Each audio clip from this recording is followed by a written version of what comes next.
So today, what I was thinking, I just have a provocation about augmented reality, which is something my group studies. And the question I have is, are we augmenting ourselves? Are we trying to become super people?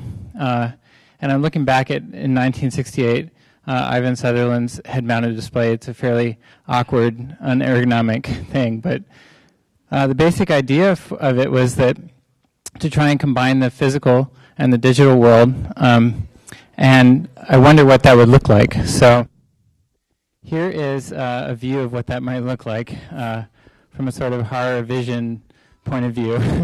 If corporations had a way with it, or can you imagine what it might be like if we all could sort of have real-time face recognition? So I'm imagining a pair of glasses that I'm wearing, and I'm sort of seeing people and seeing their social digital self along with the physical one. So parallel tracking and mapping is a project that shows sort of where we're at right now, aligning sort of digital and physical spaces. And I think there's a lot of fun things that have been done in this space. The original vision was to do practical things like fix things from a distance or fix a printer, figure out where the printer cartridge is. But what in practical terms is the experience of doing that really like? Here's an application that sort of begins to explore that, but the iPhone 4 is a bottleneck. It's very difficult to see things through that tiny screen. And the experience is sort of awkward too. You've got the device in one hand and you're doing something else in the other. So I wanted to talk a little bit about something that I find more compelling, which is Myron Kruger's vision from 1985. He called it artificial reality. You can see the body of one person there and the hand of the other sort of interacting. And this is when you take things from the physical world and you mix them with the digital. So here's an art installation from London. I love this. This is Chris O'Shea's work. These are artists that imagine the digital as a transforming mirror, a mirror that you see some aspect of yourself in the world, in the digital world.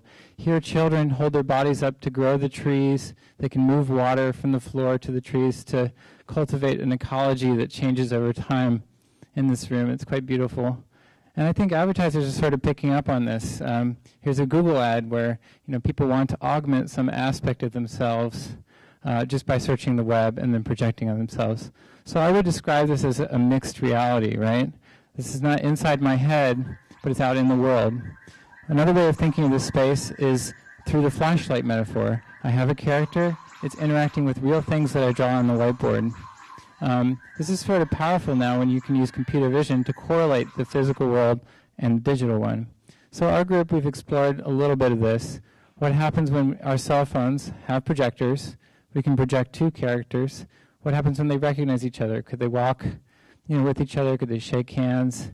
Could we play together in the physical world with our little digital characters?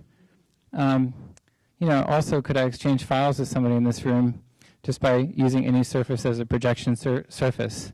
It seems like these are the kind of things that will emerge from having displays that can be anywhere. So there's been a bunch of projects that explore this idea here in the lab and also at Microsoft Research, where they're looking at how do you use a depth camera to bring an interface onto any object, onto your body, onto a product. How do you get a review of a product while you're looking at it real time?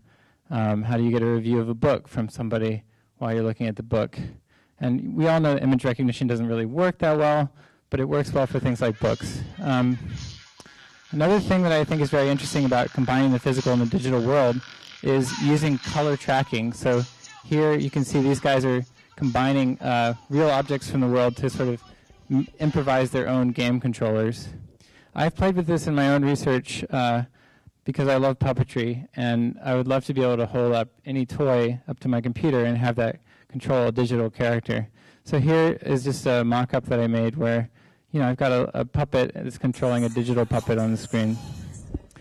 So I wanted to end my provocation with talking about showing you an exploration where I look at what a real face-to-face interface might be like, embedded in the real world, where the digital world and the physical world are combined into a kind of mixed reality versus an augmented reality that's sort of all inside our heads. Thanks.